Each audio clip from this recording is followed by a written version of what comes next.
Good morning, everyone, and welcome to another episode, our 15th, actually, of Cowboy Coffee with Coaches, a podcast created to recognize and promote our student athletes, focusing on our high school varsity teams, their coaches, and mentors. My name is Bobby Gutierrez, and I'm joined today by fellow host Tiffany Jahorik, owner-operator of Crystal Meadow Farms, and our studio technician, Rich Klinsman, owner-operator of Step Beyond Media. We're all thankful for using this studio created by Lucas Turner of the Rio Blanco Herald-Times. Today's exciting for us as it's the first of our winter sports season podcast, with results from the opening week from our girls basketball teams and our wrestlers, which Tiffany will share with us here just in a moment. First, I'd like to introduce to you our guest today, Meeker girls head basketball coach Jamie Rogers, whose team opened the season last week when the annual White River Electric Association's Cowboy Shootout. Coach Rogers will join us in our second segment to tell us about the games they played and what they have coming up. Then in our third segment, we will talk about the boys' version of the White River Electric Cowboy Shootout, which will start Thursday, and where our wrestlers will be competing this week. Again, we'll have all the details as well here in our third segment. But right now, we'll go to Tiffany and let us fill us in on how things went last weekend. Opening season. Yeah, so on Thursday, the girls basketball team took on Lotus, and they won their first games against Lotus 62-43. It was a really good game, and great to see the girls get a win right off the bat. Yes. That put them on the winner's side of the bracket, and the next day they took on Coleridge, and Coleridge was a tough team for sure. They lost that game 38-53, and as a matter of fact, Coleridge went on to win the White River Electric Shootout. Right. So then they went over to the other side of the bracket or to the bottom side of the winner's bracket, I guess you could say. And they took on Hayden on Saturday. They beat Hayden 58-54 and 58-34. 34. Yes, 58-34. That makes much more sense. There's Thank a little bigger margin. Yeah, I was like, that's not right. Whoa. Yeah. Wasn't that close? So Meeker came out in third place. So the went like this. Coleridge got first. Sirocco got second. Meeker got third. Hayden got fourth. Mancos got fifth. Nucla got sixth. And Lotus seventh. And Coronado got eighth at the tournament over the weekend. All right. Yeah. So then wrestling opened up as well. It was the Colorado Mesa University duels, and we had 5 duels for the team. Gunnison, they dueled against Gunnison, Delta, Palisade, Grand Junction, and Central High School, another Grand Junction high school. And they won their first 3 against Gunnison, Delta, and Palisade, but then they lost against Grand Junction and Central, keeping in mind that we didn't have 106 and 113-pound weights. We didn't have or a 145. We didn't have 3 people. Oh, wow. So, yeah. And I think probably other teams were in the same situation. Yeah, they were. Yeah, there were.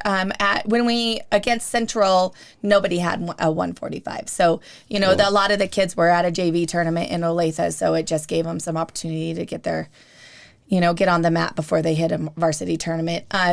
Going undefeated on the weekend and was Trey Kennedy, Kelton Turner, Brendan Clatterbaugh, and then Tanner Messer. All right, good deal. Okay, and... Oh, yeah, and so I think, is that it? I think, right? I think that's it for the results, yeah.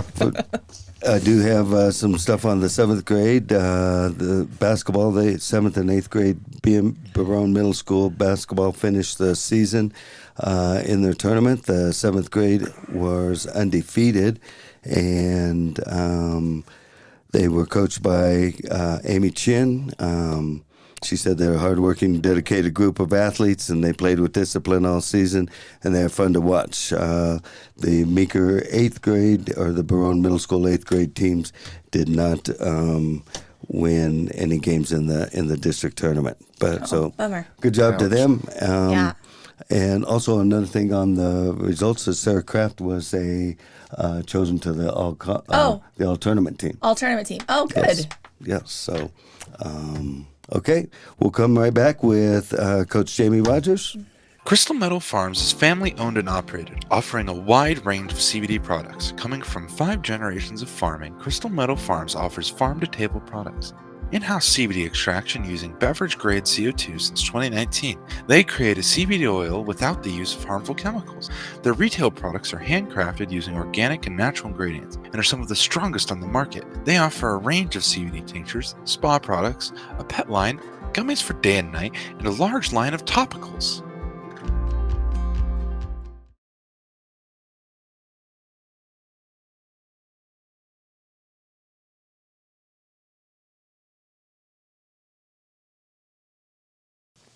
Hello, welcome back, and we are joined by head coach for our girls, Jamie Rogers. Welcome to the show again. Thank you. Thanks for coming in early here with us. Open the season with the White River Electric Cowboy Shootout. You got 3 games and won 2. Tell us a little bit about it. Opening it up. We started out with Lotus, and they made it into the playoffs last year, so we were really anxious to see them. They have a couple of really good shooters, and yes, they did. They can. One of their girls can flat drive to the basket, so it was a really great test for the first start to play a team that has really 2 good players like that. Ainsley Selly, I have to give her so much credit, because a girl to take 1 charge in a season is pretty awesome. She took 2 charges against Lotus and then 1 against Coleridge. She stood her ground. So that was really fun. She did. Yeah, she played well. She had great defense to get that girl, so she didn't feel as comfortable driving. And then, obviously, the senior girls, again, just really stepped up and did their jobs. Mm-hmm. And one of those seniors, Sarah Kraft, as we mentioned, made it to the all-tournament team. Yes. Good deal. Yeah, Okay. I was just telling Tiffany she had 74 points on the weekend. Oh, wow. 22, 20, and 32. Okay, so that was the first game, and then you played Coleridge in the semis. Yes. Okay. Coleridge, they're long and fast, and we just had too many turnovers. We had a really great first quarter. Our second quarter, they did a little different defense at us, and we got stuck. We only scored 3 points. We made some really great adjustments. The girls followed the adjustments really well at halftime and went out into the third and fourth quarter, and we played with them again. But our second quarter it got us. Yeah. And we did not rebound as well against them. They were just a little longer, and we couldn't get in great position. So. Oh, I'm sorry. Go ahead. Okay, so that put you in for the consolation championship game against Hayden. Yes. And now Coleridge is a 3A team. Yes. Right. Yep. Okay, so will we play them again in the? We will not play Coleridge again. Okay, so Hayden, who is in our league, we played them, and that was for 3rd and 4th on Saturday, right? Yes. And maybe tell us a bit about that game. Sarah shot really well in the Hayden game. It's fun to watch her play against Hayden. There's a girl that she used to do some AAU basketball with on the same team, and those two just compete against each other. And yeah, so it was a little rough game. It was a little bit, but the Hayden girl, she knocked Sarah down, and they just kind of laughed. She helps her up, and they laugh, and Sarah really plays well against her frequently. So she had 32 points and 0 turnovers. 0 turnovers for a point guard. Oh, yeah. Pretty awesome. That is really awesome. And so in that game, it was, if I remember correctly, we were behind in the first quarter, first half, kind of. First quarter. So we were down 10-7 at the end of the first quarter, and then they came out in the second quarter. The girls picked it up. They found a next step. Yeah, kind of. You could see a little difference there. And then at the end of the half, it was real exciting. And Haley Knowles shot it was like a half point at the half court shot. Yeah, it might have been even further than a half court shot. We got an inbounds, and we're like, watch your time. And she just stepped up and. It was awesome. Launched it, and it was all net. Just all snap. net. Yeah. It was. I have to pull that one off of NFHS and put it on here. It was a great momentum booster. They went into the locker room just so confident and ready to go. Yeah, because they came out and then kind of I'm not sure what the score was at halftime. I don't remember. But it's only a point or two Yeah. a difference, and then in the third quarter, as you say, they came out and really opened it up and Yeah. took control of the game. So yeah, Yes. It was well, good deal. Yeah. Yeah. Hadley Franklin, she is so strong on the rebounds. She Yes. was 8 rebounds, 7 rebounds, 10 rebounds on the weekend. So Oh wow, yeah, that's getting in there for sure. yeah. And then some like Haley, do you have her, how many points she scored? Did you have that? Haley had 17 points against Lotus. I don't have the rest of her points down here. 4 assists against Coleridge, 8 rebounds against Coleridge, and then her half-court shot against Hayden. Yeah. was awesome. And she hit multiple 3-pointers over the Multiple weekend. three-pointers. Yeah, Her she and was. Sarah did a great job out at the 3-point line. Yep. It was fun to watch Yeah. those girls. And they both were in the 3-point contest. Who were those again? Oh, right.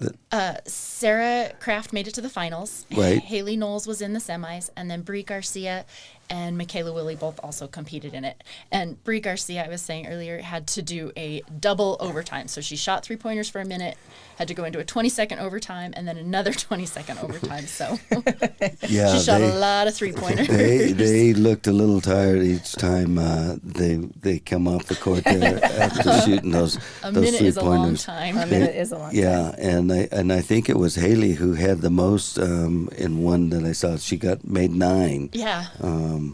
And so yeah, that was pretty good watching. And it was a girl from Lotus, I believe, who Yes. won the 3-point contest. So Oh, Yeah.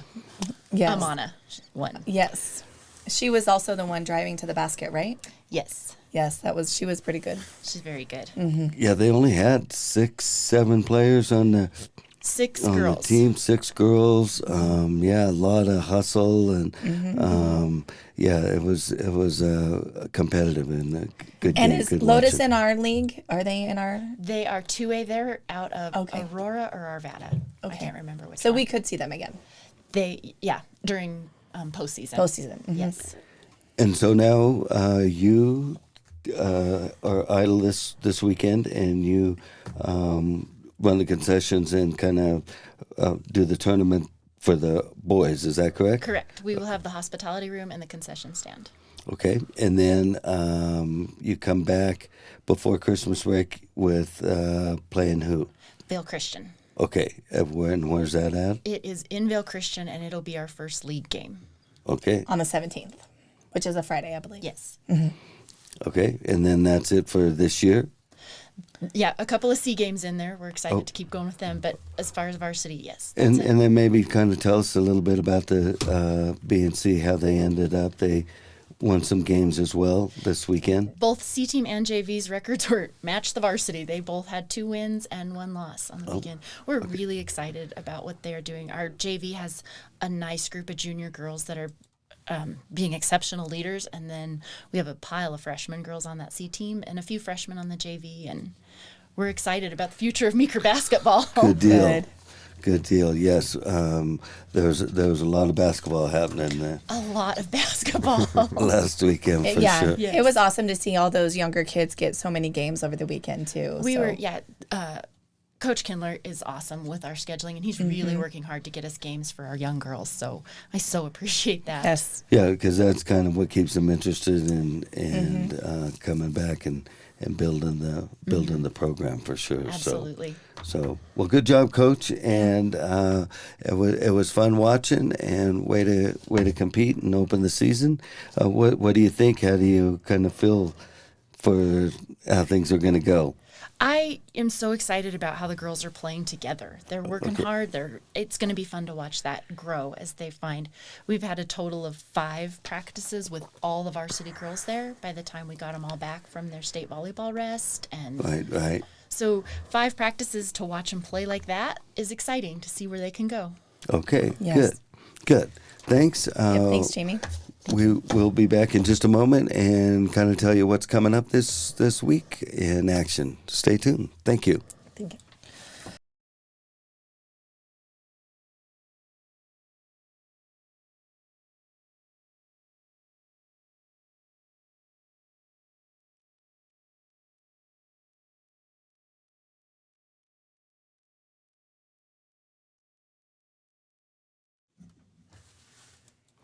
Hello, and welcome back. We'll let Tiffany tell us where we're going to be competing here this upcoming week, starting Thursday with the boys in the White River Electric Cowboys shootout.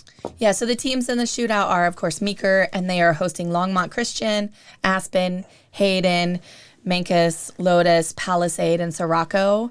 And Meeker's first game is at 7:30 Thursday evening, not Sunday, Thursday. at 7:30 p.m. Okay. Yep. And, Against Longmont Christian. Longmont Christian, all right. Okay.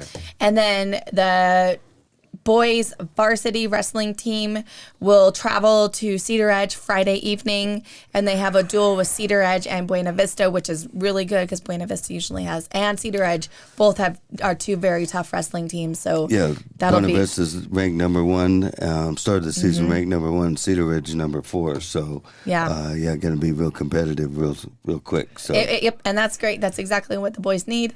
And then on Saturday is a big tournament in Delta. Again, a bunch of big schools, which will be nice to have for the boys to compete there. Right. Okay. And as we mentioned, the girls will be idle Until the 17th, when they will travel to Vale Christian. All right. And I think that's... Yeah, I think that's it. JV wrestling will be in Rifle, but good luck to those boys, too. There's lots of... And I don't have the C team schedule and the JV schedule for the tournament. But I do know that there's quite a few JV teams coming down for the tournament this weekend. Do have a shout out on the JV. Speaking of which, Kate Blunt was a champ at the Olathe tournament. Oh, at good. the JV tournament, Coach Watt said. So, good job, Kate. Way to start the season there. So, all right, that's a wrap for our 15th episode, and stay tuned. We'll have some live shots again for the Cowboy Shootout, which again starts Thursday, and they have a 3-point contest, which everyone is welcome to after the Masonic Lodge's pancake breakfast. And about what time does that start? Because they also have a dunking contest. Yeah, Yes, I was they just going to have ask if they were having a dunking. Yep, they have a dunk contest. I'm not sure. We have a couple kids with some hops. Deming, Liam Deming. Liam. Maybe Zogger. Maybe Zogger, yeah. Get up there and dunk. I don't know that we've had, I can't remember the last one that we've had to get in, but there's some good ones. And we actually need to give a quick shout out to, we have some girls swimming. Oh, yes. So we Katie, have Katie Lockwood, okay. Vivian, and Wagner Brown are all swimming, and they had their first meet over the weekend. So I don't have the results from that, but we'll make sure that we get those for a continuing weekend. Okay, and so they are swimming on Craig's swim team. Craig's swim team, they actually practice in Meeker, and they swim for Craig. And the coach's name is Melanie Neaton. Okay, so we'll maybe have to see about getting her on the show. Yeah, she's a teacher up in Craig, but she might be able to Zoom in or something. So, yeah, good deal. All right, good luck, Cowboys. Go Cowboys, and thanks, Rich. Thanks, Tiffany, for another good show. Have a good day.